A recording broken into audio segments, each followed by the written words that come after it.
7절로 9절에 있는 말씀을 함께 오늘 나눔으로 이 고난주간 아침에 은혜를 나누고자 합니다. 다 피셨으면 아멘 하십시다. 우리 함께 한 절씩 합독해 보도록 하겠습니다. 그가 곤욕을 당하여 괴로울 때에도 그의 입을 열지 아니하였으며 마치 도수장으로 끌려가는 어린 양과 털 깎는 자 앞에서 잠잠한 양같이 그의 입을 열지 아니하였도다.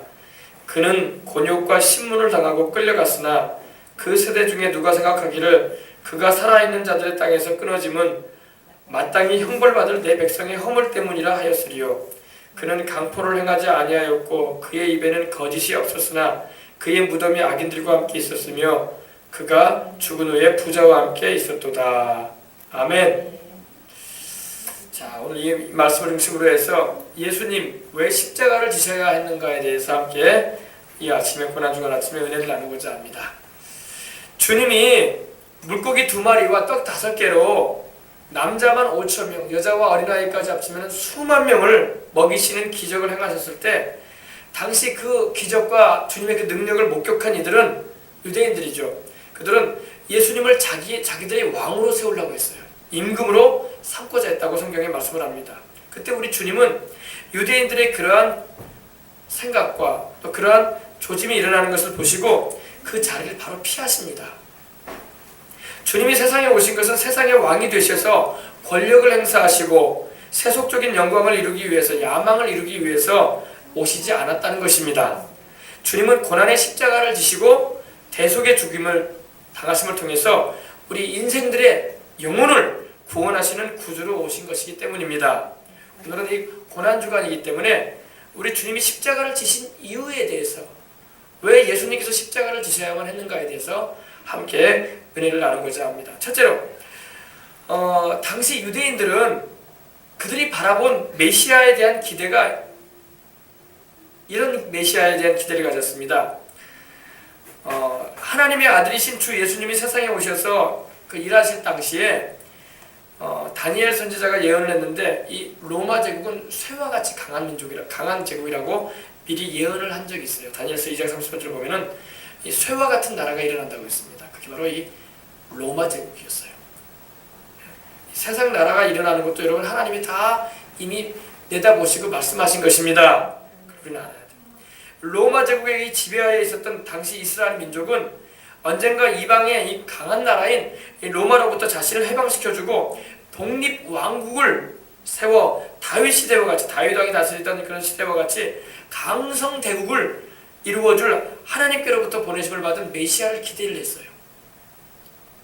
그래서 그런 메시아, 정치적이면서도 군사적인 힘을 가진 그런 메시아가 오시기를 학수고대하고 있었어요.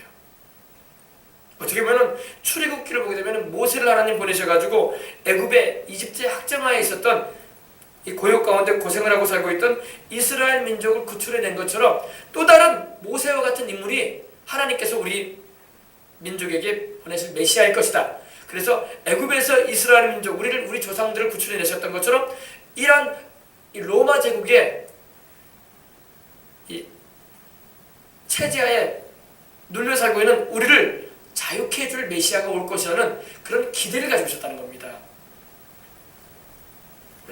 그런데 정작 우리 주님께서 오셨을 때는 그러한 메시아의 모습으로 오지 않으셨어요. 그죠? 그래서 유대인들은 애굽의 군대와 마병을 홍해에 쓸어 넣으셨던 그 하나님의 역사가 다시금 이 로마를 상대로 해서 자기 민족 가운데 하나님이 일으켜주시기를 바랬던 것입니다. 이 로마라는 이방 나라에 의해서 때론 하나님을 믿는 신앙조차 제대로 가지지 못했던 이들은 이 애굽에서, 과거 애굽에서 하나님께서 자기 민족 조상들을 구출해내신 하나님의 역사가 그들이 대망하던 메시아를 통해서 한 번 더 일어나기를 바랬던 거예요. 그럴 만도 하죠. 우리나라도 여러분 일제 36년도에 있을 때 우리나라의 독립을 위해서 독립운동가들이 막 얼마나 애를 썼습니까? 그죠? 만주벌판에서도 막 독립운동을 위해서 막 군사훈련을 하면서 일본군과 싸우고, 또 우리 본토에서도 의병들이 나서 막 일본군과 싸우고 그러지 않았습니까? 왜? 독립을 위해서 그런 거예요. 그처럼 유대 나라에도 이런 독립을 위한 갈망이 있었어요. 근데 자기들의 여력으로는 되지 않는다는 걸 알았어요. 그래서 메시아가 오시면 우리를 독립시켜 줄 것이다. 정치적으로 이 로마 제국에서 우리가 독립되고 또 다윗 시대처럼 강한 나라로 하나님께서 우리 민족을 일으킬 거라는 그러한 기대가 이 유대인들에게 막 깔려 있었어요. 그들 마음 가운데. 그리고 그러한 일이 또 일어나기를 막 소원했어요. 막 소원했어요. 근데 정작 메시아가 오셨는데, 구주이신 예수님께서 오셨는데, 그들이 그렇게 기대하고 원했던 메시아가 오셨는데, 그들이 기대해왔던 메시아의 이상과는 전혀 딴판이야. 자기들이 기대한 메시아는 힘있고 세력이 있고 능력이 있는 메시아를 원했는데, 우리 예수님은 그런 메시아가 아니셨거든. 우리 예수님 물론 능력이 있고 권세가 있으시고 힘 있는 분이시죠. 하늘과 땅을 지으신 분이신데, 그러나 우리 주님께서는 정치적인 세력을 통해서 나라의 독립을 이루게 하고 또 세상의 왕으로 군림하기 위해서 오신 분은 아니었어요. 네. 그래서 유대인들이 굉장히 실망을 한 거예요. 자기들이 바랬던 메시아상이 아니거든. 자기들은 다윗과 같은 그런 용명을 가지고 또 모세와 같은 지도력을 가지고 또 기적을 일으키면서 원수들을 막 홍해수에 쓸어 넣어버리기도 하고 또 군대들을 막 멸종시켜버리기도 하고 막 하나님의 능력을 가지고 막 행할 그런 아주 탁월한 지도자를 원했는데, 예수님은 그런 분이 아니셨거든요. 그래서 엄청나게 실망을 느낀 거예요. 그래서 이사야도 예언하기를 이렇게 예언합니다. 이사야서 53장 1절 보시길 바랍니다. 1절부터 보십시다. 우리가 전한 것을 누가 믿었느냐? 여호와 야훼의 팔이 누구에게 나타나느냐? 그는 주 앞에서 자라나기를 연한 순 같고 마른 땅에서 나온 줄 뿌리 같아서 고운 모양도 없고 풍채도 없은즉 우리 보기에 흠모할 만한 아름다운 것이 없도다. 이게 예수님의 모습이에요. 아니, 세상을 만드시고 우리 인생들을 창조하시고 또 우리 조상 아담과 하와를 만드신 그분, 또 아브라함에게 나타나셔서 말씀하셨던 그분, 모세에게 나타나셔서 말씀하셨던 그분, 그 위대하신 그분께서 오셨는데 그 모습이, 그 모양이 연한 순 같다. 연한 순. 약한 모습을 가지고 있고 마른 땅에서 나온 뿌리 같다. 마른 땅에서 나온 뿌리 같고 고운 모양도 없고 풍채도 없고, 그래서 우리가 보기에 흠모할 만한 아름다운 것이 없더라. 바로 이사야가 세상에 오실 700년 후에 오실 예수님에 대해서 예언하고 있는 거예요. 그래서 보세요. 그는 멸시를 받는다. 여러분, 예수님이 세상에 오셨을 때 사람들이 예수님을 영접했습니까? 멸시했습니까? 주님 멸시했어요. 하나님이신 그분을 멸시해버렸어요. 유대인들이 자기 하나님이신 그분을, 온 인류의 구주로 오신 그분을 알아보지 못하고 멸시했어요. 목수의 아들이라. 나사렛 예수, 나사렛에서는 선한 자가 나올 수가 없어. 이렇게 평가자로 시켜버리고 선지자가 나올 수가 없는 곳이야 그곳은. 그래서 멸시를 했어요. 마리아의 아들, 목수의 아들, 요셉의 아들, 그러면서 평가자로 시키고 나사렛에서 무슨 선한 것이 나와? 그러면서 무시했던 것입니다. 그는 멸시를 받아 사람들에게 버림을 받았어요. 여러분, 자기가 창조한 피조물에 의해서 자기 백성들에게 버림받으신 분이 누구냐면 예수님이셨어요. 근데 그분이 누구예요? 우리 하나님이셨어요. 믿으시기 바랍니다. 그분은 강고를 많이 겪었고 질고를 아는 자라. 질고는 질병의 고통이라는 겁니다. 우리 주님께서는 십자가에 달리실 때 우리의 모든 질병도 담당하셨기 때문에 질병의 아픔을 알고 계신다는 겁니다. 네. 그리고 고생도 많이 하셨어요. 네. 주님은 풍천노수가셨다고 그래요. 풍천노수. 여우도 굴이 있고 공중에서도 둥지가 있건만 인자는 머리 둘 곳이 없다 그랬어요.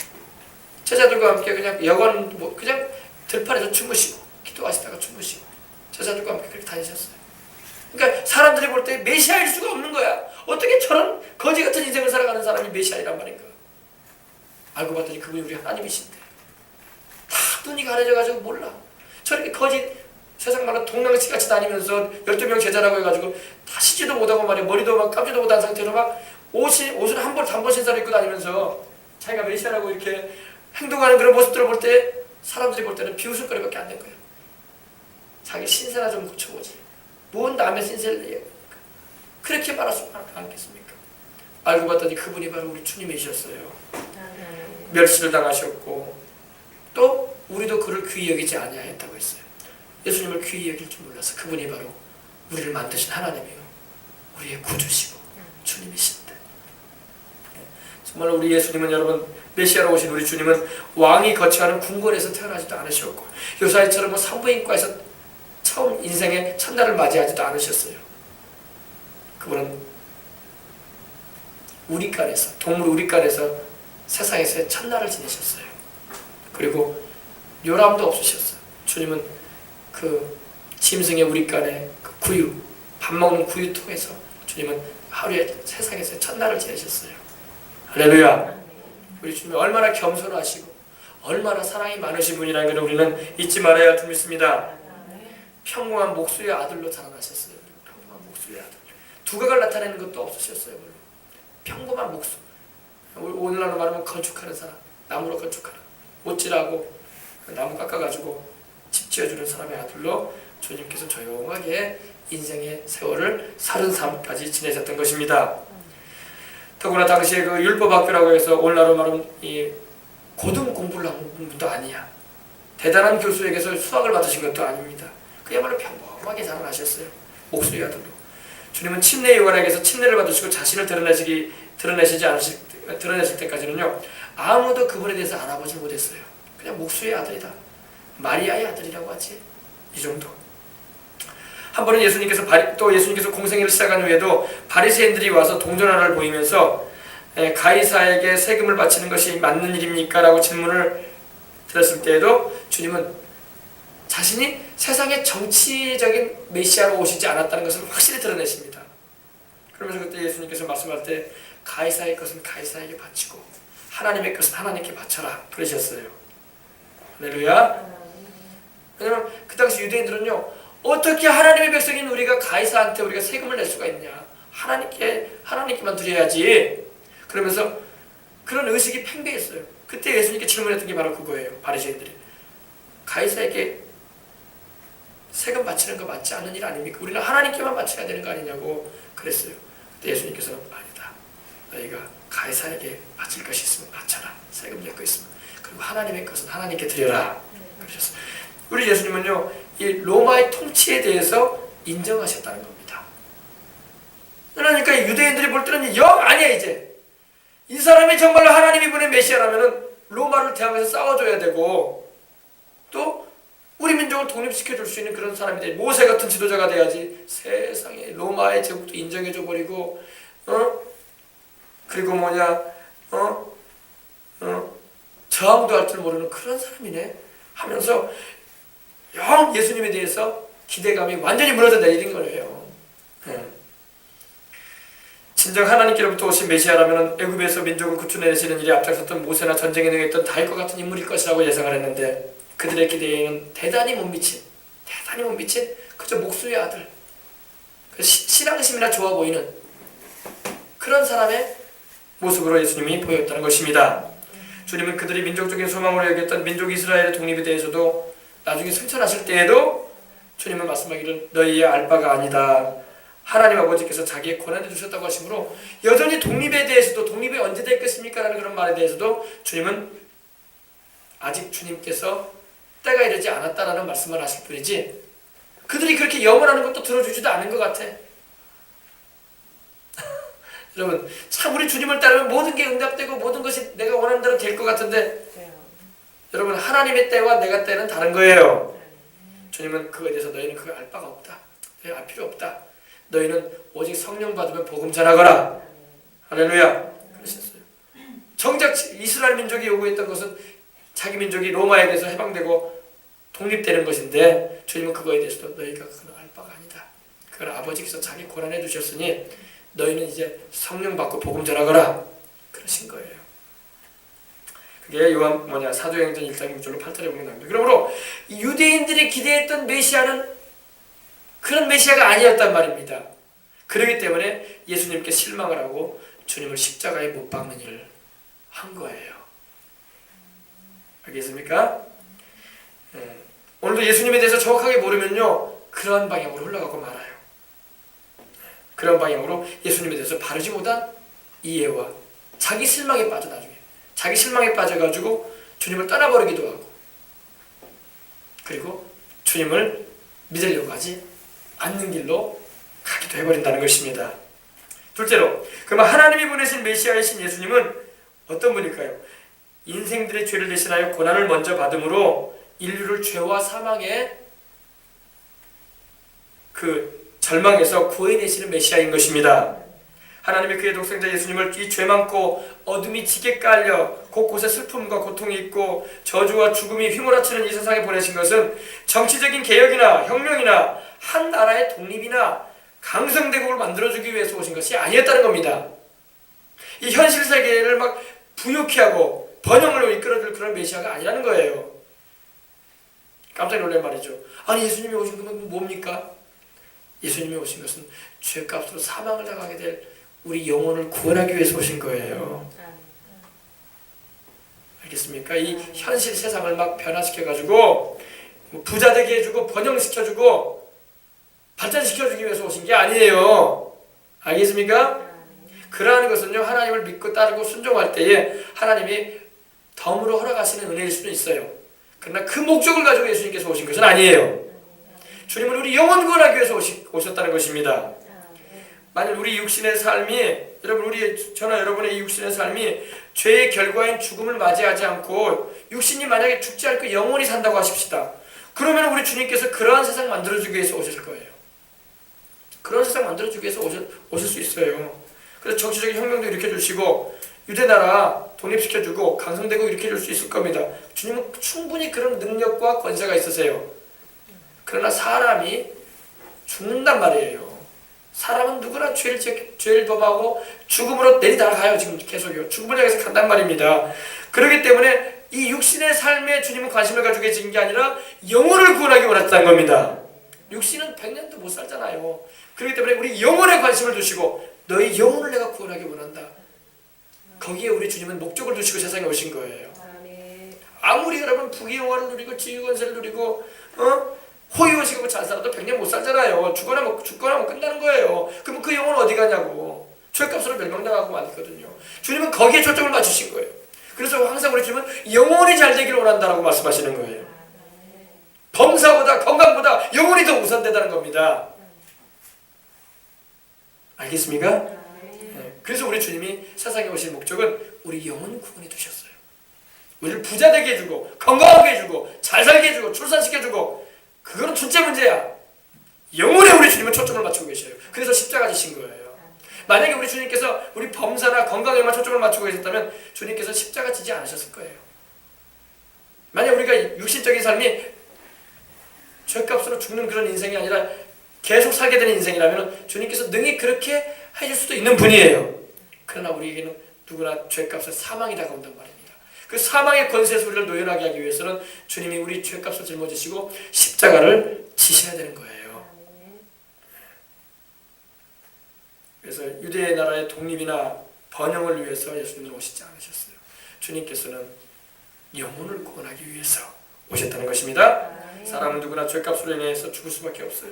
그 죄로 인해서 저주가 환경과 삶의 현장 곳곳에 재앙을 막 일으키지 않습니까? 또 그것들로 인해서 우리 육신에는 질병이 다가오고 나중에는 죽어요. 죽음이 다가옵니다. 그 배경에는 악한 원수 마귀와 귀신들이 죄를 인해 열려진 그 문들을 통해서 들어와 온갖 안 좋은 일들을, 불행한 일들을 막 일으키지 않습니까? 그래서 막 우리를 당황케 하지 않습니까? 불신자들은 이런 것에 대해서 전혀 모르기 때문에 절망에 빠져 살다가 죽게 되고, 주를 믿는 우리들도 성령과 말씀 안에서 깨어서 분별하지 못하면 허둥대는 거예요. 그리고 속아 넘어가는 것입니다. 속지 않기 위해서는 말씀을 바로 알고 성령 안에서 깨어 기도해야 할 줄 믿습니다. 이러한 죄와 저주와 질병과 죽음의 그 벼랑 위에 살고 있는 우리 인생들을 원수 마귀에 손하기 위해서 구출해 내시려고 주님은 오셨고 또 십자가를 지신 거예요. 알겠습니까? 그러므로 세상의 정치적인 혁명을 일으켜서 기적과 이적을 통해서 사람들에게 인기나 명성을 얻기 위해서 우리 주님께서 오시지 않았다는 겁니다. 주님은요, 주님이 기적을 행하시고 능력을 행하실 때가 많으셨어요. 그러나 그때 사람들에게 인기가 막 높아지고 주님을 막 찾는 사람이 늘어날 때마다 주님은 도망가셨어. 오히려 피하셨어. 그들로부터 명성 얻는 걸 원하지 않으셨어. 나는 사람에게서 영광을 구하지 않는다고 하셨어요. 나를 보내신 내 아버지의 뜻은 내가 십자가를 짐으로 인생들을 구하는 것이라고 주님 말씀하셨던 것입니다. 주님은 인기나 명성이나 세상의 부귀를 바라보지 않으셨어요. 그런 것이 중요한 게 아니라 주님이 오신 것은 영혼을 구원하는 목적으로 오셨다고, 내 아버지가 나를 보내신 이유는 잃어버린 영혼들을 찾아 구원하려 함이라고 말씀하신 것입니다. 죄 없으신 우리 주님이 왜 십자가에 달려 고난을 받으셨는가에 대한 대답이 또 이사야서를 우리 같이 보십시다. 이사야서 53장 4절 5절을 우리 함께 보십시다. 그는 실로 우리의 질고를 지고, 질고는 바로 우리 질병의 고통입니다. 죄값으로 인해서 질병의 고통이 와요. 아담과 하와가 죄를 짓기 전에는 질병도 없었어요. 저주도 없었고 사망도 없었습니다. 근데 죄값으로 인해서 고통이 다가옵니다. 우리의 질고를 지고 우리의 슬픔을 당하셨거늘. 여러분, 고통과 괴로움이 다가오고 저주가 오게 되면 슬픔이 다가오는 거예요. 그 열매가 슬픔이에요. 슬픔을 당하였거늘. 근데 우리 예수님께서 우리의 질고를 지셨다는 것입니다. 그리고 우리의 슬픔을 당하셨거늘 우리는 생각하기를 그는 징벌을 받아서 하나님께 맞으며 고난을 당한다 했노라. 하나님께 예수님은 우리를 대신하여 맞으셨어요. 여러분, 우리가 맞아야 할 매거든요. 이거는요, 우리가 우리 죄값으로 당연히 맞아야 돼요. 마땅히. 근데 예수님이 대신 맞아주신 거예요. 대신 하나님께, 예수님이 성자 하나님이신 예수님께서 사람의 몸을 입고 오셔서 하나님 아버지께 맞으셨다는 겁니다. 맞으며 고난을 당한다 했노라. 그가 찔림은, 근데 그가 찔리신 것은 그가 죄가 있어서 그런 게 아니라 우리의 허물 때문이요, 그가 몸이 상하신 것은 우리의 죄악 때문이라. 그가 징계를 받음으로 우리는 평안을 누리고 그가 채찍에 맞음으로 우리는 나음을 받았다라고 말씀을 하고 있는 것입니다. 근데 우리는 다 양 같아서 그렇행하여 각기 제 길로 갔다는 겁니다. 하나님의 사랑도 모르고 주님의 십자가 지신 그 은혜도 모르고 다 제각길로 가버렸다는 겁니다. 근데 하나님께서는, 아버지 하나님께서는 우리 모두의 죄악을 그 아들 예수님에게 담당시키셨다는 것입니다. 이것이 복음이에요. 이것이 복음이에요. 이 죄는요, 분명히 이 세 가지를 가져와요. 죄는 질병을 가져옵니다. 저주를 가져와요. 그리고 마지막에는 사망, 죽음을 가져옵니다. 이게 죄의 열매예요. 사망, 이런 것이 다가오기 때문에 사람의 삶에 뭐가 있습니까? 곡하는 게 있고, 애통하는 게 있고, 아픈 것이 있는 거예요. 이런 열매들이 파생되는 거예요. 죄로 인해서 다 파생되고 있습니다. 가지쳐가서 나오는 겁니다. 근데 이 죄 문제를 해결하실 분이 누구냐? 나사렛 예수, 우리 주님이신 거예요. 십자가 지심으로. 할렐루야. 우리 주님은 우리의 죄 문제와 영적인 영원한 죽음의 문제를, 예수를 믿지 않으면 영원히 죄값의 형벌을 받아서 불과 유황으로 타는 곳에 던져진다고 말씀하고 있지 않습니까? 거기 들어가면 영원히 못 나와요. 거기 들어가지 말라고 우리가 복음 전하는 거예요. 예수 믿으라고, 회개하고 예수 믿으라고, 거기 가지 말라고. 믿지 아니하는 자들, 흉악한 자들, 두려워하는 자들, 살인자들, 음행하는 자들, 술객들, 마술하는 사람들, 점치는 사람들, 그리고 모든 거짓말하는 자들, 불과 유황으로 타는 곳에 던져지겠다고 주님 말씀하셨어요. 거기 가지 않도록 하기 위해서 우리가 예수님을 전하는 것이고, 거기 우리로 가지 않게 하시려고 우리 예수님이 십자가 져 주신 것입니다. 우리 주님은 우리의 죄의 문제와 영원한 이 죽음의 문제를 해결하시기 위해서 우리 영혼을 구하기 위해서 오신 것입니다. 범사가 형통하고 복을 받는 것, 그리고 우리 육신의 이 짧은 인생을 살면서 사는 동안 잘 먹고 잘 입고 세상 것 잘 누리며 건강하게 사는 것은 둘째 문제예요. 그것은 주를 믿고 순종하는 자에게 보너스로 하나님이 주시는 축복인 것입니다. 근데 그 보너스 축복을 주기 위해서 우리 주님이 오신 것은 아니야. 우리 주님께서 주시고자 하신 것은 영생이었던 것입니다. 영생을 얻고 하나님과의 바른 관계에 서게 되면 하나님 말씀대로 순종하여 삶으로 가려면 그러한 것도 따라와요. 따라와요. 알겠습니까? 따라옵니다. 그래서 하나님께서 먹게 하시고 입게 하시고 또 하나님께서 은혜를 베푸셔서 건강하게 하시고, 할렐루야. 그러면 따라와요. 근데 따라오는 것을 위해서 우리 주님께서 십자가 지셨다고 말하면 안 돼요. 그거는 따라오는 것이고 우리 영혼 살리기 위해서 우리 주님이 십자가를 지신 것입니다. 그렇습니다. 다시 말씀드립니다. 그러한 것들은요, 우리가 우리 주님을 잘 믿고 그 말씀대로 순종하여 주어진 부르심에 충성할 때 그러한 것은 하나님이 채워주시는 것들인 것입니다. 그래서 예수님께서 이 마태복음 6장 25절로 33절에 그 말씀을 하신 거예요. 그러므로 내가 너희에게 이르노니 목숨을 위하여 무엇을 먹을까 무엇을 마실까 몸을 위하여 무엇을 입을까 염려하지 말라. 목숨이 음식보다 중하지 아니하며 몸이 의복보다 중하지 아니하냐. 공중의 새를 보라. 심지도 않고 거두지도 않고 창고에 모아들이지도 아니하되 너희 하늘 아버지께서 기르시나니 너희는 이것들보다 귀하지 아니하냐. 너희 중에 누가 염려함으로 그 키를 한 자라도 더할 수 있겠느냐? 또 너희가 어찌 의복을 입하여 입는 것을 위해서 염려하느냐? 들의 백합화가 어떻게 자라는 걸 보라 수고도 아니하고 길쌈도 아니하느니라. 그러나 내가 너희에게 말하노니 솔로몬의 모든 영광으로도 입은 것이 이 꽃 하나만 갖지 못하였느니라. 오늘 있다가 내일 아궁에 던져지는 들풀도 하나님이 이렇게 입히시거늘 하물며 너희일까 보냐. 믿음이 작은 자들아, 그러므로 염려하여 이르기를 무엇을 먹을까, 무엇을 마실까, 무엇을 입을까 하지 말라. 이는 다 이방인들이 구하는 것이라. 너희 하늘아버지께서 이 모든 것이 너희에게 있어야 할 줄을 아시느니라. 그런즉 너희는 먼저 그의 나라와 그의 일을 구하라. 그리하면 이 모든 것을 너희에게 더할 것이다. 더하시리라 말씀하셨어요. 근데 마찬가지죠. 우리가 이 세상을 살면서 믿지 않은 사람들은 뭣도 모르니까 세상 무엇을 먹을까, 무엇을 입을까, 무엇을 마실까 이렇게 염려하면서 살아갈 수밖에 없어요. 그 사람들은요. 그러나 우리 믿는 사람들은 하나님이 아버지가 되시고 우리를 입히시고 먹이시고 돌보실 분이 하나님이신데 그런 거 염려하지 말라는 것입니다. 우리가 구해야 할 것은 하나님의 나라와 의인 것입니다.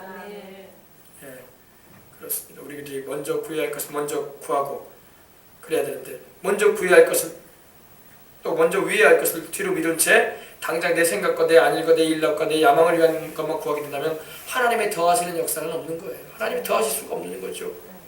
믿지 않은 사람처럼 행하는데 하나님을 의지할 줄도 모르고 믿어드리질 않은데 하나님이 어떻게 역사하시냐고요. 믿는 자에게 하나님은 역사하시는 것입니다. 네. 그런 걸 우리는 알아야 돼요. 주님은 항상 우리 영혼을 먼저 생각한다는 걸 잊지 마세요. 영혼을. 주님이 세상에 오신 것은 잃어버린 영혼들을 구원하기 위해서라고 말씀하고 있는 것입니다. 죄로 인해서 마귀의 속임수로 인해서 또 세상 유혹에 이끌려서 하나님을 떠나가 버린 잃어버린 영혼들을 구원하기 위해서 우리 주님은 오신 것입니다. 근데 유대의 종교인들, 다시 말해서 유대인들, 그 당시에 하나님의 백성이라고 일컬어졌던 그들은 이 사실을 몰랐어요. 그저 자기들의 욕망을 채워줄 메시아로만 생각했어요. 우리나라를 독립시켜주고 로마로부터 해방시켜서 강성대국을 이루어줄, 그리고 우리로 잘 먹고 잘 살게 해줄 메시아, 그런 메시아를 기대했던 거예요. 그러니까 그들이 예수님을 보았을 때 실망할 수밖에 없었고 메시아가 아니라고 십자가에 못 박았던 것입니다. 메시아이신데. 할렐루야. 셋째로, 오늘 우리들이 바라는 메시아는 어떤 기대를 가질까? 오늘 우리들이 바라보는 예수님에 대한 시각이 바르게 돼야 될 텐데 우리가 주님에 대한 기대는 어떤 기대를 가지고 우리는 살아가는 걸 보십시다. 주 예수님 당시에 유대인들이 바랐던 그런 메시아를 오늘 우리들도 은근히 바라면서 기대를 하면서 살아가요. 현실 고통스러운 삶에서 해방시켜주고 자유를 줄 그런 메시아. 세상 복을 늘씬 주셔가지고 내 욕망이나 채워주고 소위 나를 이 세상에서 남들이 부러워할 정도로 잘 살게 해줄 그런 메시아. 유대인들이 메시아에 기대했던 것처럼 똑같이 그런 걸 기대해요. 그런 예수님을 기대하고 살아가는 사람이 믿는 사람들 가운데 많아요. 그때 유대인들이나 지금 예수님 믿고 따르는 이들 가운데 또 똑같은 그런 좀 모양만 좀 다를 뿐이지 똑같은 그런 메시아를 기대하면서 살아가요. 그래서 내 사업 잘 되게 해줘서 복 받게 해줘서 돈벼락 좀 받게 해줄 메시아, 내 명예 좀 높여주고 이번에 좀 시의원도 좀 당선도 시켜주고 도지사도 되게 해주고 나를 좀 높은 자리에 앉혀줄 메시아, 내 인생 성공시켜줘서 소위 사람들이 말하는 출세를 좀 시켜가지고 나 좀 유명하게 해줄 메시아, 내가 가진 꿈과 야망을 이루는 일에 나를 도와줄 메시아. 하나님의 뜻은 전혀 생각도 없고 나 꼭 옛날에 유대인들처럼 그런 메시아를 기대하고 있어요. 그런 메시아.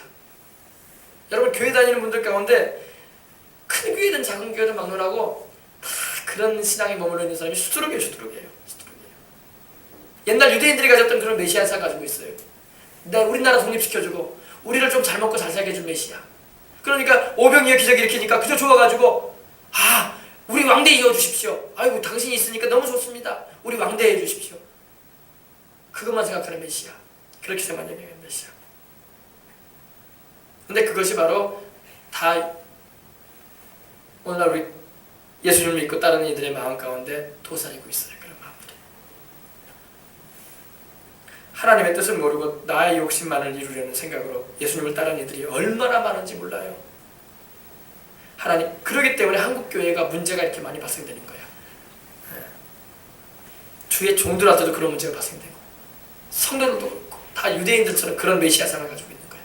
나를 성공시켜주고 나를 높여주고 나를 부자 만들어주고 나를 출세시켜주고 나를 좀 이번에 좀 도의원도 되게 해주시고 나를 좀 도지사도 되게 해가지고 내 이름 좀 명예 좀 높여준 메시아.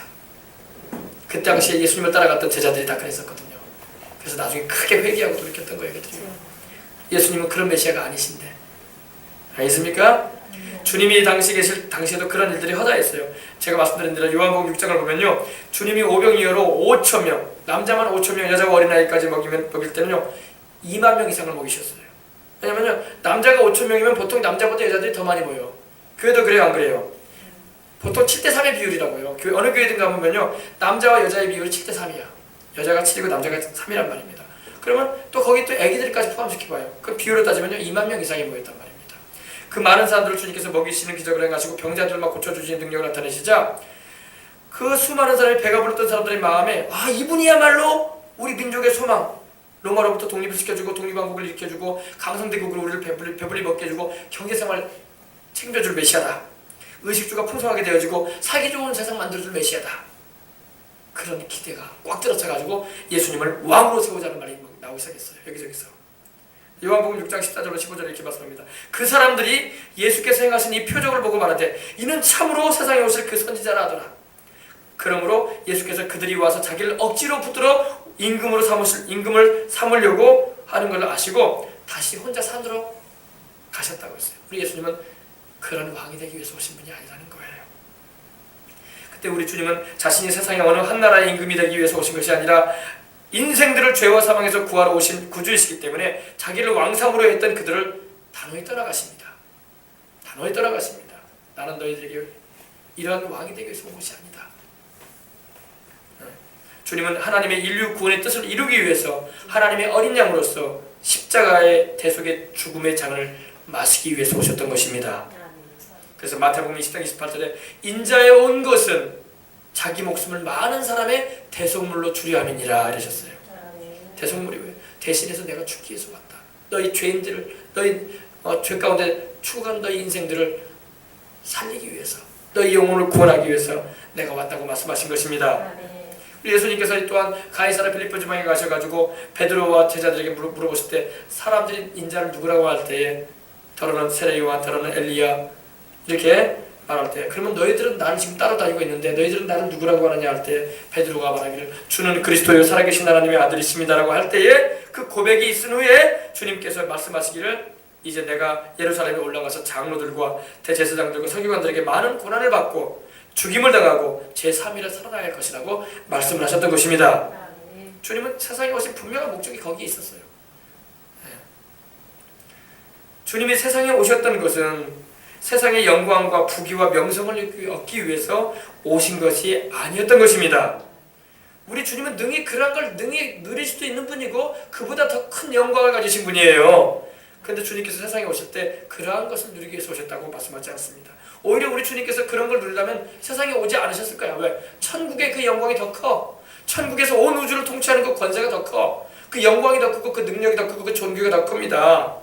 주님이 근데 그걸 다 내려놓고 오셨는데 이 세상에 와가지고 이 땅에서 그 정도 가지려고 오셨겠어요? 아니죠. 주님은 우리 영혼을 구원하시려고 오신 것입니다. 우리 인생들 죄로 인해서 마귀의 종살이라는 잃어버린 우리 영혼들을 지옥 권세에서 노연하게 하시고 영생을 주시고자 해서 오셨다는 것입니다. 그래서 히브리서 2장 14절로 15절 이렇게 말씀합니다. 자녀들은 혈과 육에 속하였음에 그것 또한 같은 모양으로 혈과 육에 함께 지니심은 죽음을 통해서 죽음의 세력을 잡은 자 곧 마귀를 멸하시며 또 죽기를 무서워함으로 일평생 매여 종로로 다는 모든 자를 놓아주려 함이라고 하셨어요. 마귀에 묶여있고 죄와 사망의 줄에 매여있는 영혼들, 우리 인생들을 놓아주려고 오셨다는 것입니다. 그 마귀를 주님께서 멸해버리시고 우리 영혼들을 구원하셔서 영생을 얻게 해주시려고 오셨다는 것입니다. 근데 당시 그 유대인들은 이 사실도 모르는 채 자기들을 정치적으로 로마의 속박에서 그리고 경제적으로 현실적으로 잘 먹고 잘 살게 해줄 메시아, 현세적인 메시아만 기대하다가 우리 주님이 그러한 일을 좀 천국에 있을 일에 대해서 기적을 행하시고 또한 병자를 고쳐주시고 평안과 은혜를 끼치시며 먹여주시니까 이에 맞아떨어졌다고 하는 거예요. 자기들 기대에 맞아떨어졌다고 해가지고 예수님을 자기들의 꿈과 야망을 이루는 일에 심하게 좀 말하면 예수님을 이용하려고 들었던 것입니다.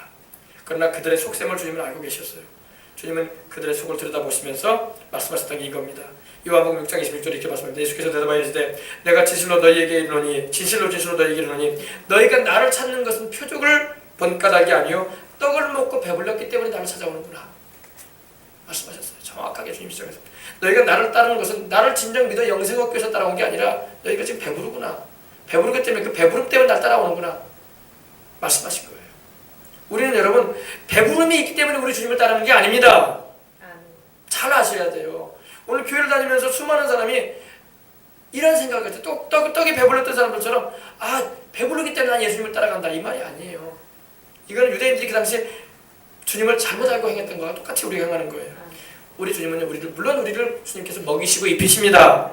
그러나 그것 때문에 내가 예수님을 따르는 건 아니야. 그것 때문에 예수님을 따르는 거 아니야. 여러분과 저는 주님의 그 사랑을 경험하고 주님의 그 은혜가 감사해서 그리고 주님의 사랑을 알기 때문에 주님을 따르는 것이 되어야 할 줄 믿습니다.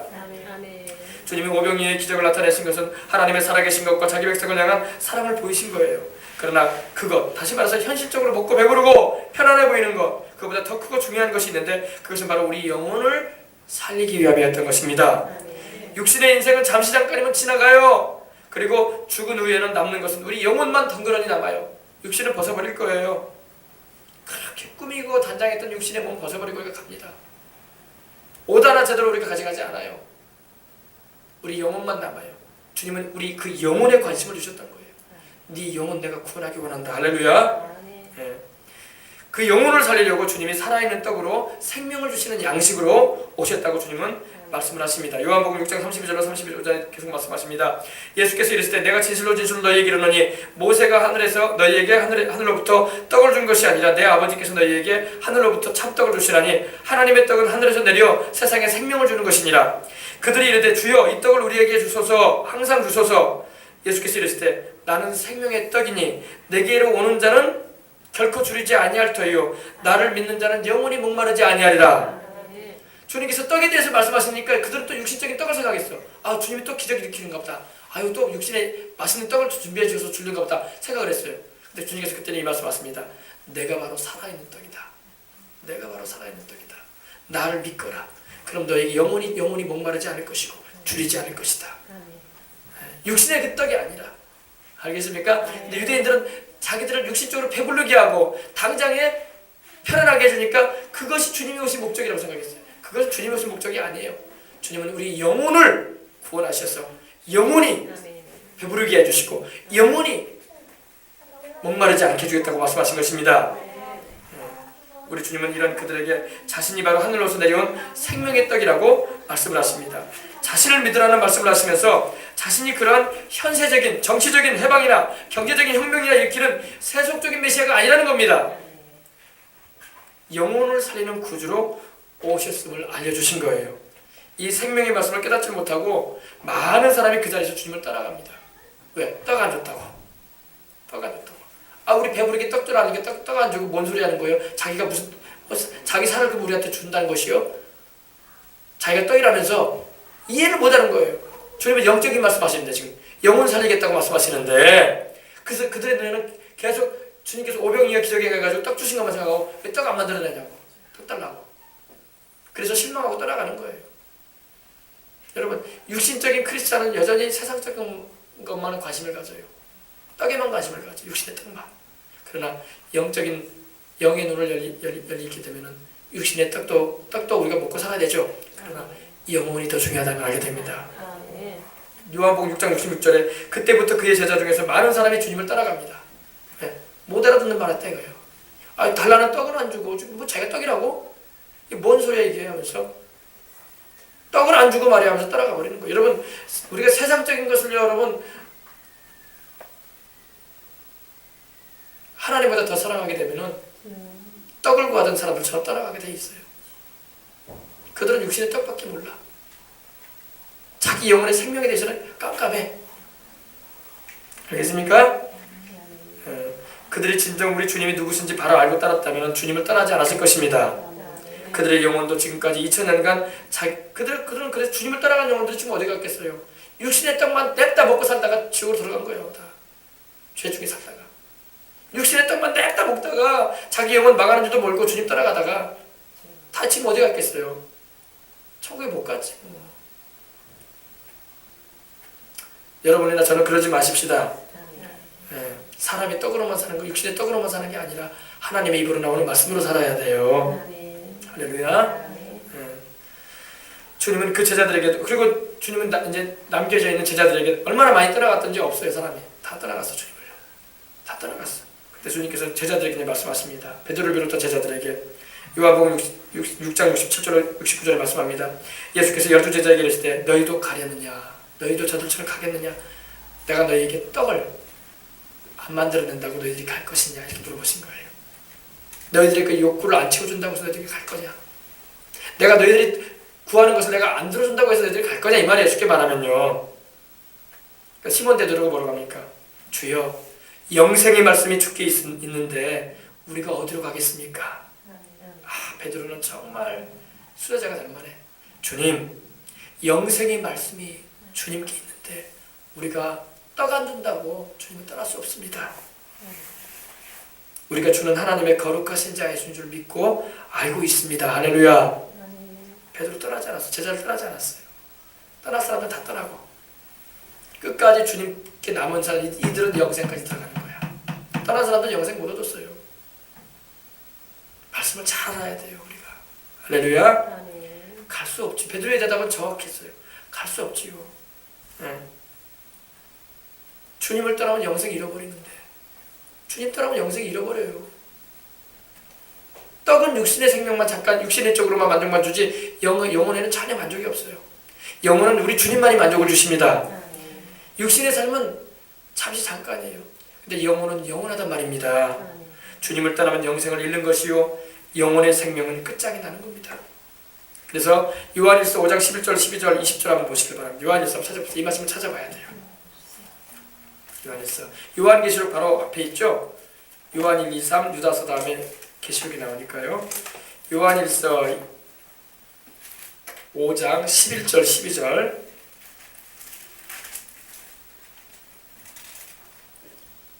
다 찾으셨으면 우리 한번 제가 읽어드릴게요. 또 증거는 이것이니 11절입니다. 5장 11절 하나님이 우리에게 영생을 주신 것과 이 생명이 그의 아들 아래에 있는 것이에요. 영생이 누구 안에 있다고 했습니까? 그 아들 예수님 안에 있어요. 그래서 아들이 있는 자는 생명이 있고 하나님의 아들이 없는 자에게는 뭐가 없다? 예수님을 주와 구주로 영접지 않는 자는 그 안에 생명이 없어요. 또 20절입니다. 또 아는 것은 하나님의 아들이 이르러 우리에게 지각을 주사 우리로 참된 자를 알게 하신 것과 또한 우리가 참된 자 곧 그의 아들, 참된 자는 바로 하나님 아버지시고 곧 그의 아들은 바로 예수님이에요. 그죠? 곧 그의 아들 예수 그리스도 안에 있는 것이니 그 예수님이 바로 참 하나님이고 영생입니다. 여러분, 예수님이 참 하나님이시고 영생이세요. 그 참 하나님이고 영생이신 예수님을 뿌리치고 따라가 버리면 영생 얻을 수 없지요. 영생 얻을 수 없어요. 예수님이 없는 인생은 영생이 그 속에 없어요. 부자든 가난한 자든 대통령이든 일반 사람이든 영생 없어요. 예수님 모시지 않은 영혼은요. 예수님이 없는 인생은 영생이 그 속에 없습니다. 그들은 세상 부귀가 재물이 또 높은 지위와 건강이 명예가 있다고 막 큰 소리 칠 거예요. 아, 나는 제 돈이 많다. 아, 나는 높은 지위를 가지고 있다. 나는 부귀가 엄청나다. 나는 명예가 있다. 존경받는 사람이다. 큰 소리 칠 겁니다. 똑바로 알아들어야 돼. 그 사람들은요. 세월과 상황이 바뀌게 되면 그러한 것들이 자기 생명을 보장하거나 영생을 주지 못한다는 걸 알아야 돼요. 예수님을 모셔야 돼요. 할렐루야. 예수님을 모신 자 안에 영생이 있는 거예요. 영생은 예수님 자신이에요. 할렐루야. 그러므로 주님을 내 야망과 성공 혹은 세상 영달을 위한 분으로 알고 따른다면 그 결과는 큰 실망과 좌절로 다가온다는 것입니다. 우리는 내 소원과 뜻을 이루기 위해서 주님을 따르는 것이 아닙니다. 그렇게 되면 반드시 실망해요. 가룟 유다처럼 실망하고 주님을 은삼십에 팔질 않나 실망해가지고 산에 올라가서 나무에 목을 매는 그런 비참한 지경까지 이룰 수 있다는 겁니다. 내 소원과 내 뜻을 이루기 위해서 예수님을 따르는 것이 아니라 주님의 뜻을 이루는 일에 나를 부르시고 또 자녀 삼으신 하나님의 그 부르심의 소망을 이루기 위해서 주님을 따르는 것입니다. 내 소원을 내려놓고 주님의 바람을 이루기 위해서 내가 부름을 받은 거예요. 주의 백성이 된 것입니다. 그래서 우리는 이렇게 기도를 해야 되는 거예요. 에베소서 1장 17절 18절에도 말씀하고 있지만 하나님 우리로 하나님을 알게 하시고 나를 부르신 하나님을 알게 하시고 하나님 나의 마음의 눈을 밝혀주셔서 이 어두운 내 마음의 눈을 밝혀주셔서 하나님이 나를 왜 불러내셨는가 그 부르심의 소망이 무엇이고 성도 안에서 그 기업의 영광의 풍성 그것이 무엇인가에 대해서 천국의 그 영광에 대해서 알게 해달라고 우리는 기도해야 할 줄 믿습니다. 왜 하나님이 이 세대 가운데 날 불러내셨습니까? 물론 영생 얻게 하시려고 불러내셨죠. 그럼 영생을 얻은 자로서 내가 어떻게 살아가야 되겠습니까? 하나님이 말씀하신 대로 주님이 기뻐하시는 길로 행해야 되겠죠. 그걸 위해서 우리는 기도해야 돼요. 물론 우리 하나님은 우리를 당신의 뜻 안에서 부르셔서 당신의 영광을 위해서 쓰실 때 그러한 일들도 필요에 따라서 이루어 주십니다. 무슨 일이냐면은 여러분이 우리가 하나님께서 우리와 함께 하셔서 또 우리가 주님의 일을 감당할 때 하나님께서 재물도 주실 수가 있고 또 하나님께서 권세도 주실 수 있고 높은 주위로 오르게 할 수도 있어요. 그러나 그것 자체가 우리를 부르신 건 이유는 아니야. 주님의 뜻을 이루기 위해서 살아갈 때 하나님이 필요에 따라 주시는 것일 뿐입니다. 그러니까 이걸 주객을 잘 전도시키면 안 돼요. 알겠습니까? 대부분의 사람들이 바꿔서 생각한단 말이에요. 주님의 뜻은 뒤로 해버리고 내 생각을 앞세워버린단 말이에요. 거기서 문제가 발생되는 거예요.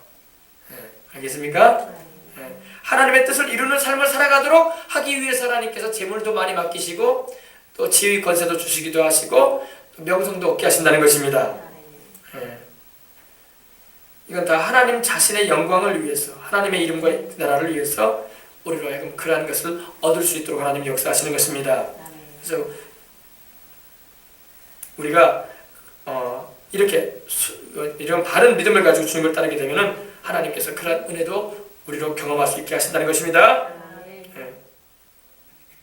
그래서 우리 주님께서 말씀하신 바가 어떤 것인가를 우리는 잘 알고 우리 예수님께서 십자가를 지시고 고난당하신 것은 바로 하나님의 뜻을 이루기 위한 것이었고 또 우리도 이 세상을 살아가면서 우리가 기대하는 메시아상이라는 것에 대해서도 한 번 더 교정할 필요가 있다는 것입니다. 때로 우리 주님은 우리 주님을 향한 우리의 믿음의 순수함을 단련하시고자 하실 때에는 역으로 우리로 하여금 어려움에 처하기도 하십니다. 빈궁함을 경험하기도 하시고 없는 중에 감사하는 삶을 살게 하시려고 훈련도 시키기도 하십니다. 또 약함도 경험하게 하세요.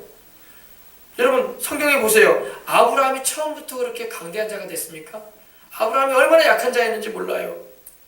고향과 친척 부모 떠나서 여러분 고향 땅을 떠나서 어떻습니까? 그 아내와 더불어 얼마나 고생을 많이 했어요.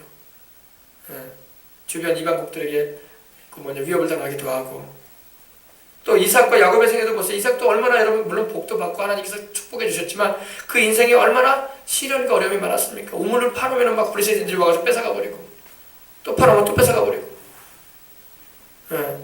참 약했다고요. 또 야곱도 얼마나 고생을 많이 했어요. 훈련을 하나님이 시키셔요. 훈련을. 그래서 나중에 하나님께서 복을 받더라도 이것은 내가 특별해서가 아니라 하나님이 주신 은혜였구나 이렇게 알게 된다는 거예요. 요셉의 생애도 보세요. 요셉도 십수년간을 여러분 노예가 되고 여러분 억울한 누명을 쓰고 감옥에 갇히기도 하고 그러지 않았습니까? 모세도 보세요. 모세도 처음부터 이스라엘 민족을 인도하는 지도자가 되었습니까? 아니죠. 40년간을 광야에서 양치면서 홀로 지냈어요. 괴로운 세월을 보냈어. 다윗도 보세요. 다윗도 단번에 왕이 됐습니까? 사무엘이 기름 부음 받은 다음 그 다음날 왕이 됐어요. 안 그렇잖아요. 십수년간을 또 도망치고 다니면서 어려움을 많이 겪었던 사람이 아니십니까? 다니엘과 세 친구도 처음부터 막 총리가 되고 막 높은 지위에 올라갔습니까? 아니에요. 인생길 가운데 하나님이 인고의 세월을 겪게 하셨어요. 침례 요한도 그랬죠. 또 바울도 마찬가지였고요. 여러분 우리는 보통 성경 인물들을 보게 되면 그들이 잘된 점만 자꾸 보게 되고 그들의 그늘졌던 삶, 그들이 얼마나 주님 앞에서 단련되는 그런 과정이 있었다는 것에 대해서도 우리는 생각하지 못한 채 그들이 당장에 잘된 것만 보고 그들은 고생도 안 하고 하나님께서 은혜를 입어봤구나 생각을 할 때가 있는데 그렇지 않아요. 그렇지 않아요. 하나님이 쓰시는 도구가 되기 위해서는 인고의 세월을 보내야 돼. 때로는 그것이 10년일 수도 있고 모세는 40년 보냈죠. 40년. 다윗도 십수년을 보냈고 인고의 세월을 보내면서 더 하나님을 의지하고 부르짖는 믿음의 단련을 하나님 시키신 것입니다. 남 모르게 괴로워하며 눈물을 흘렸던 이들이었던 것입니다. 이들도 그 일들이 약이 되어져서 하나님만을 의지하게 되고 하나님께만 영광 돌리는 인생으로 그들이 섰던 것입니다. 바울이 고린도후서 11장 23절 28절에 보면요, 그가 고생한 것에 대해서 하나하나 열거를 해봅니다. 내가 수고를 넘치도록 하고 옥에도 많이 갇히기도 더 많이 하고 매도 수없이 맞고 여러 번 죽을 뻔했으니 유대인들에게 40에서 하나 감화매를 5번 맞았으며 3번 태장으로 맞고, 태장이라는 것은 이게 눕혀놓고 때렸다는 것입니다. 1번 돌로 맞고 3번 파산하고 일주일을 깊은 바다에서 지냈으며 여러 번 여행하면서 강의 위험과 강도의 위험과 동족의 위험과 이방인의 위험과 시내의 위험과 광야의 위험과 바다의 위험과 거짓 형제 중의 위험을 당하고 또 수고하고 했으며 여러 번 자지 못하고 목마르고 여러 번 굶고 춥고 헐벗었노라. 이 외의 일은 고사하고 아직도 날마다 내 속에 눌리는 일이 있으니 곧 모든 교회를 위해서 염려하는 것이라고 했어요. 이렇게 고생을 많이 했다는 거예요, 자기가. 아유, 하나님의 종이니까 고생 없고 다 모든 일이 형통하고 잘 돼야지 믿었으니까 안 그래요. 하나님은 자기가 쓰실 사람을 또 사용하시면서도 이런 고생과 연단을 많이 겪게 하시는 거예요. 그래야지 더 모든 일을 주관하시는 하나님을 의지할 줄 알게 하고 따르는 것입니다. 바울이 말합니다. 빌립보서 4장 11절로 13절에 이렇게 말씀합니다. 내가 궁핍함으로 말하는 것이 아니니라. 어떠한 형편이든지 나는 자족하기를 배웠느니 나는 비천에 처할 줄도 알고 풍부에 처할 줄도 알아. 모든 일 곧 배부름과 배고픔과 풍부와 궁핍에도 처할 줄을 아는 일체의 비결을 배웠다. 다 겪어봤다 이겁니다. 나는 잘 먹어보기도 했고 또 굶어보기도 했고 고생도 해봤고 편안한 삶이 뭔지도 알고 있고 다 경험해봤다는 것입니다.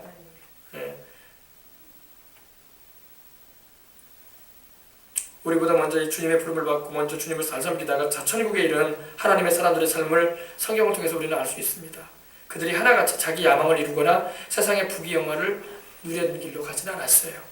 우리는 그들 가운데 세상적으로 소위 부러울 것 없이 받아 누린 이들만 바라보면서 그들의 그 겪은 과정은 잘 몰라요.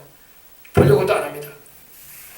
그들이 겪었던 과정은 사망의 음침한 골짜기와 같은 길로 걸었던 것입니다. 그때에도 우리 주님을 믿고 따를 때에 주님께서 그들의 인생을 책임져 주셨던 것입니다. 네, 그렇습니다. 고난 없이 시련과 인고의 세월 없이 갑자기 한 번에 다 그렇게 잘 된 건 아니에요. 그들이 다 하나님의 명을 받고 그 뜻을 알아 행하면서 살아가는 중에 하나님이 또 그들이 구하지 아니한 것까지도 은혜로 베풀어 주시면서 우리는 알 수 있는 것입니다. 그래서 보통 하나님이 사람을 쓰실 때는 그 사람을 반드시 여러 차례 시험해 보십니다. 그리고 무엇인가 하나님이 맡기고자 하실 때는 그에 맞는 시험과 유혹의 기간을 통과하게 하십니다. 이것을 잘 견디고 통과하면 그에 상응한 단계에 감당할 세상 것들도 하나님이 허락해 주시는 겁니다. 그렇습니다. 그러므로 하나님 앞에서 합당한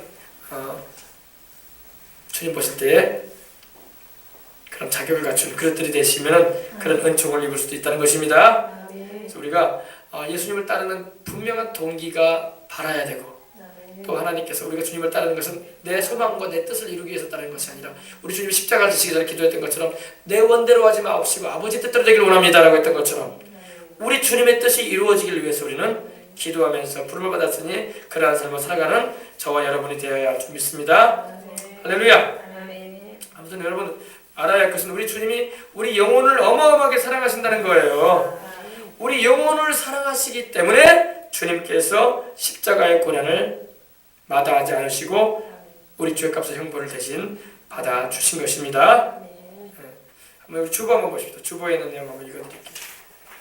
교회 소식난 아래 보면요, 주님이 얼마나 인간을 사셨는가에 대해서 이 마귀가요 주의 종한테 하는 소리가 여기 있습니다. 제가 말해드릴게요. 마귀가 지금 하는 겁니다. 많은 자들이 비난과 모든 욕을 하고 침을 뱉고 채찍으로 때리고 모진 말을 냈으나 왜 예수가 그것을 다 참고 십자가에 달려야만 했는가? 그러면서 마귀가 그러는 거예요. 짜증난다 이거예요. 왜? 자기는 예수님이 이렇게 인간들을 사랑하시는 게 싫다 이거예요. 그러면서 이게 겁니다. 이건 주님이 이제 십자가 지실 때 그 장면을 그걸 지금 얘기하는 거예요. 오로지 비난하고 저주하고 모욕하고 온갖 말로 모욕감을 준 그 영혼들. 예수님을 향해서 그 당시 주님을 십자가에 못 박았던 이들이 어떻게 했습니까? 예수님을 막 비난하고 저주하고 모욕했잖아요. 온갖 말로 모욕감을 주님께 드렸거든요. 근데 우리 예수님이 그 영혼들을 사랑하고 그 영혼들을 계속 생각해 주셨다는 것입니다. 그래서 마귀가 말하는 거예요. 짜증난다 이거, 짜증난다 이거. 왜 그랬는지. 그래서 왜 그 모든 비난과 모욕을 참고 참았는가? 이건 예수님이 참으셨다 이 말입니다. 나 루시퍼는 자존심 하나로 여지껏 버텨왔건만 어찌해서 예수, 그래 전능자 하나님 그분은 왜 모든 인간의 모든 인간을 위해서 사람의 몸을 입고 오셔가지고 왜 자존심이라는 것은 아무것도 없이 죽을 수가 있었냔 말이냐 이러면서 투덜대는 겁니다. 지금요. 의문이라는 거예요. 너희 도대체 인간들이 뭔데 하나님이 사람이 되어 오셔가지고 저렇게 모욕을, 자기가 창조한 그 죄인들한테 모욕을 당하고 비난과 조롱을 겪고 욕을 얻어먹으면서도 그 십자가를 지기까지 했냐 이 말이야. 그걸 의문시한다는 거예요. 마귀도요. 그러면서 막 욕을 하는 거예요. 의문이로다 이 새끼야, 의문이로다 하면서 주의 종을 향해서 욕을 하고 있는 거예요. 이건요. 나 같으면 그런 것 안 해. 나는 새끼야 완전 그냥 지옥이야. 더 악으로서 세상의 것을 탐하게 만들고 찾고 쾌락을 찾도록 만드는 것이야. 마귀는 그렇게 한다는 거예요. 이 세상 사람들에게요, 자꾸 쾌락으로, 자꾸 세상 것으로 그런 것을 탐하게 만들고 그런 것을 빠져들도록 만든다는 거예요. 그래가지고 지옥으로 끌어가겠다 이 말입니다.